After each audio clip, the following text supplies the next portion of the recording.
और आप मेरे ईमान वाले भाई हैं, मैं भाई समझकर बोलूंगी। ये जो मेरी बहनें हैं, ये बहनें समझकर मैं बोलूंगी कि मैं जिस हाल में यहाँ पर बैठी हूँ वो हालात सब जानते हैं। जिस हाल में आप अपने घर की बेटियों को, बहुओं को आराम देते हैं, उसके खाने पीने का ख्याल रखते हैं, उसे सीढ़ी तक चढ़ने नहीं देते। आपकी ये बहन नालों पर से गुजर रही है, नालियों पर से गुजर रही है। मैं 2 महीने से प्रभा 11 हैदराबाद और यहाँ पर घूम रही हूँ, वोट के लिए नहीं बल्कि हर गली में हर एक के मसले के लिए कि आपका क्या मसला है। कोई कह रहा है कि हमारे पास बाजी पानी नहीं है, कोई कह रहे हैं कि बाजी हमारे पास बालवाड़ी नहीं है। मैं ये मसले पूछने के लिए घूम रही थी और पता है आपकी बहन के साथ क्या हुआ है। कुछ लोग मेरे ऊपर खै लगाते थे, मैं जब नालों पर से गुजरती थी तो हंसते थे। जब मैं भूखी प्यासी, जब मैं चबूतरे पर बैठकर एक बुजुर्ग लेडी से मैंने बात की और उनसे कहा कि खाला आपके क्या मसले हैं, तो एक शख्स ने, ये कोई आप नहीं है, ये वो लोग हैं जिनको आपने 30 साल से मुंतखब किए हैं, ये उनके सियासी मुखबिर हैं। और उन्होंने तमाम खवातीन को मेरे पास से हटा दिया।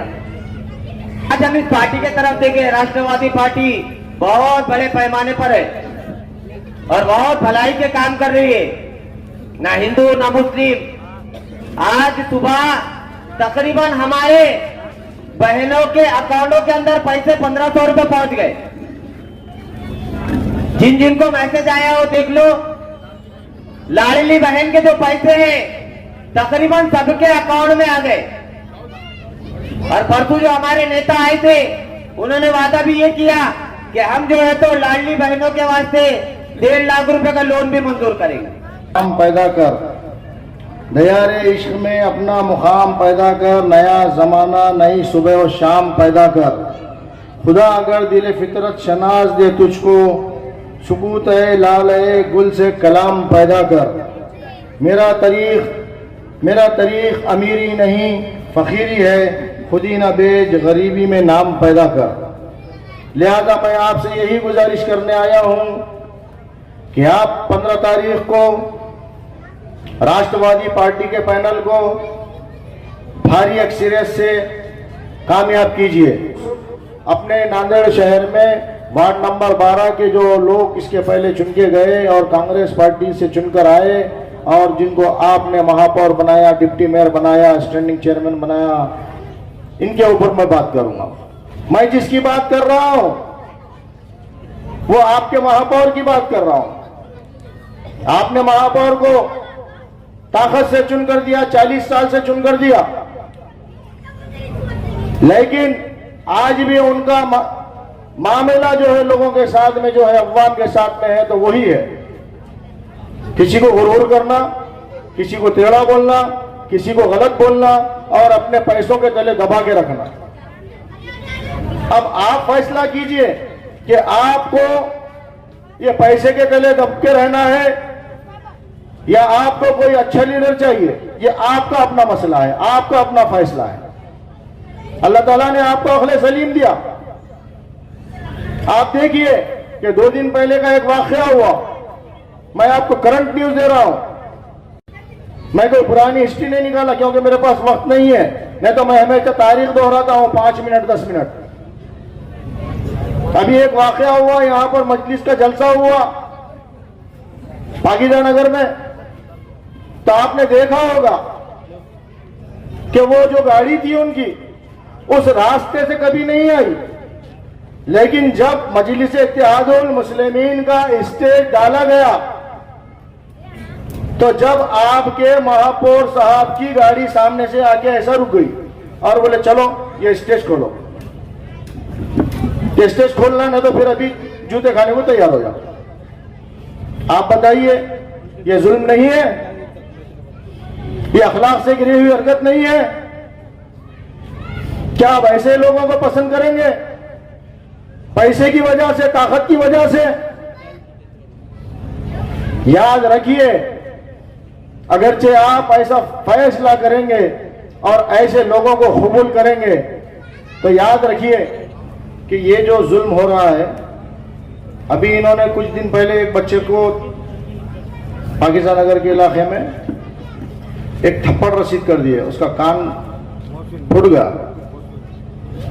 यानी ये जो जुल्म है, आप नगर सेवक चुनकर देते हैं उनको, उसके बाद में वो महापौर बनते, डिप्टी मेयर बनते, स्टैंडिंग चेयरमैन बनते, आप ही उनको ताकत देते, फिर आप अगरचे कभी उनके खिलाफ अगरचे गए, हो सकता है किसी के बाबा एक तरफ है तो किसी का बच्चा अगर चाहे इलेक्शन में खिलाफ जा सकता है। इंसान को आज़ादी है, हक है इंसान को अपना अपना, तो वो किसी और का काम कर सकता है। तो बाबा इधर है, उन्हें बच्चा क्यों उधर है, इसकी वजह से फिर उसके ऊपर गुस्सा निकाल देगा।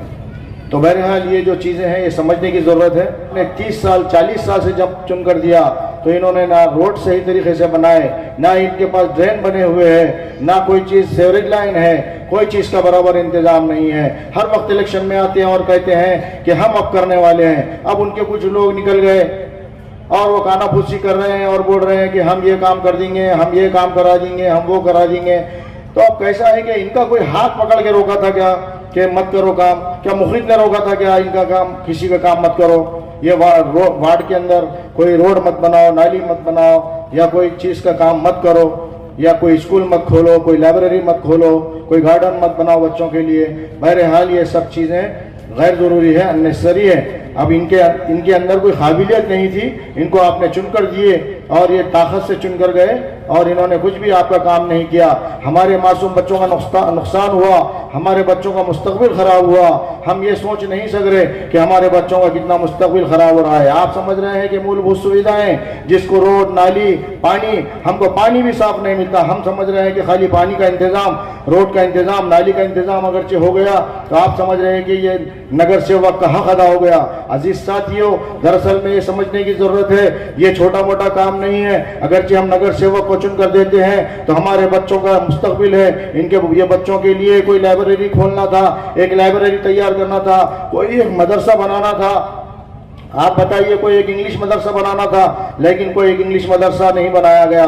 हमारे बच्चा भी कोई डॉक्टर बन सकता था, हमारा कोई बच्चा भी इंजीनियर बन सकता था, हमारा कोई बच्चा बड़े से बड़ा साइंटिस्ट, फिलोसोफर बन सकता था, लेकिन ये बच्चों को उन्होंने दूसरी तरफ डाइवर्ट करके कोई हमारे बच्चे जुआ के अड्डों पे लग गए, कोई हमारे बच्चे दारूखानों में नशे के चीज़ों में मुब्तला हो चुके, और कोई हमारे मासूम बच्चे आज भी गोटियां खेलने में परेशान हैं। अगरचे हमारे बच्चों के हाथ में किताब देते तो मैं समझता हूँ हमारे बच्चा किताब पढ़ता, हमारा मासूम बच्चा किताब पढ़ के कोई बड़ा डॉक्टर, बड़ा इंजीनियर बनता।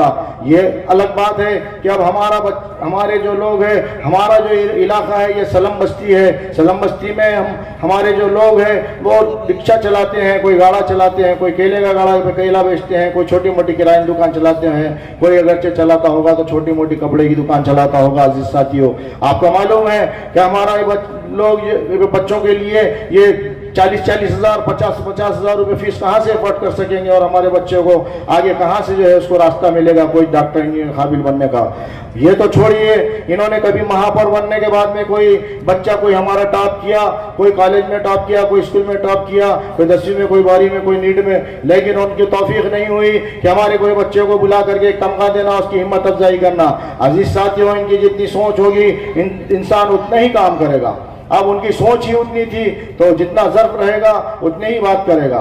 तो आप देखिए अजीज दोस्तों, यही नहीं हुआ आपके साथ में, कांग्रेस के दौरे हुकूमत में आपके साथ जो इस्तेसाल हुआ, मैं समझता हूं कि ये इलाका नगर पालिका से कटकर उनको एक मरतबा चुनकर दिए थे, उसके बाद ये इलाका का कटकर इसमें आप देख रहे हैं कि ये इनको वोट डालने से महरूम कर दिया गया था। मैंने श्रीकर परदेशी साहब के वक्त में चीफ मिनिस्टर को बोल करके यहाँ का इस इलाके को मैंने फिर शामिल कराया, इंक्लूड कराया, और जब इनको वोट डालने का हक मिला तो अजीज साथियों, ये सब चीज़ें याद रखने की जरूरत है। हमारे बाजू में यहाँ पे ये गोबर का अड्डा कर डाल दिया गया, यहाँ पर कोई अच्छी चीज़ तो नहीं बनाई गई, लेकिन ये मच्छरों का कारखाना यहाँ पे तैयार कर दिया गया। इसके अलावा यही नहीं, हमारे गरीब लोग यहाँ पे नल का पानी पीने के लिए परेशान थे कि नल का पानी मिलेगा, तो वो लोगों ने नल के पानी के लिए नल कनेक्शन लिया, तो नल कनेक्शन लेने के बाद के ऊपर उनके ऊपर 89 लोगों के ऊपर केस कर दिया गया, 354, 392, 395। आप कोई लायर से पूछिए, वो जो केस होता है बड़ा डकैती का होता है। तो एक पानी का नल लेने के बाद में उसके ऊपर डकैती का केस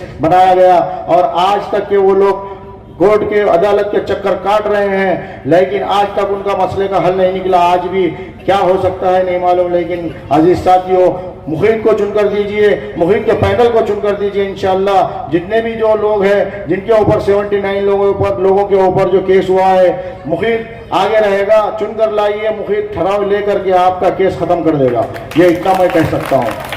और अजीज दोस्तों, आप मुझे मालूम हुआ कि आपके ये कार्ड जमा हो रहे हैं और ये कार्ड आप जो है जमा कर रहे हैं और ये कार्ड के पैसे ले रहे हैं। अजीज साथियों, मैं आपसे यही गुजारिश करने आया हूं कि आप 250 रुपये ठीक है, अगरचे आप लेते हैं तो ले लीजिए, कोई दान कर दीजिए, कोई मंदिर को, कोई कहीं पर भी, वो पैसा तो कहीं पर भी नहीं चलता। लेकिन मैं आपसे यही गुजारिश करने आया हूं कि देखिए, हम मुसलमान हैं, आपको जानकर या मालूमात अगरचे नहीं है तो आप कोई मौलाना के पास बैठ करके सोचिए, समझिए कि ये पैसा हमको जायज़ है क्या लेना, और हमारी राय हक हमारा जो बेच रहे हैं हम, तो ये बराबर है क्या। आपसे मैं यही गुजारिश करता हूं कि आप जानते होंगे कि यजीद ने कहा था हुसैन रज़ियल्लाहु ताला अन्हु को कि हुसैन, मेरे सामने मेरे हाथ पे बैत कर लो, मैं तुम्हारे खत्मों में ये पूरी दौलत डाल दूंगा, सोने के पहाड़ डाल दूंगा। लेकिन हुसैन ने सोने के पहाड़ नहीं बल्कि अंबार खड़ा कर दूंगा। तो हुसैन रज़ियल्लाहु ताला ने कहा कि अल्लाह की कसम, मैं ऐसे दौलत को ठोकर मारता हूं ताकि आने वाली मेरे नाना के उम्मती ना बिके। तो क्या उन्होंने इसलिए दौलत को ठोकर मारी? तो अजीज साथियों, मैं आपको यही कहना चाहता हूं कि ये पैसे के चंद पैसों के खातिर हमारा नुकसान मत कीजिए, और जहन में रखिए कि हमको ये गलत काम से बचना है और अच्छे लोगों को चुनकर देना है। आप देखिए, उनके जो उम्मीदवार खड़े हैं, जो 4 लोग आपके सामने आ रहे हैं, कौन सी सूरत है, कौन सी शक्ल है, उनको हकीकत का चश्मा पहन कर देखिए। अजीज साथियों, मैं आपसे यही गुजारिश करने आया हूं। आपका जो नुकसान हुआ 40 साल से, मैं चाहता हूं कि 10-10 साल से एक वक्फे से एक नस्ल आगे जाती है और हमारी एक नस्ल तबाह होती जा रही है। ये मूलभूत सुविधाओं की बात मत कीजिए, मूलभूत सुविधाएं मुखित के पैनल को चुनकर दीजिए। 5 साल में नक्शा बदल के रख देगा मुखित, 5 साल में। बहरहाल अजीज साथियों, आपको आपके सामने मुझे बोलने का वक्त तो नहीं मिला, लेकिन आपको मैं कभी इंशाअल्लाह वक्त मिलेगा तो आपको आगे कभी अगरचे आपने मुझे चुनकर दिया तो मैं आपको बताऊंगा कि काम किसको कहते हैं और काम किसको बोलते हैं और काम कैसा होता है। इसी के साथ अजीज दोस्तों, मैं यही कहना चाहूंगा कि आने वाली 15 तारीख को आप हमको मजबूती से चुनकर दीजिए।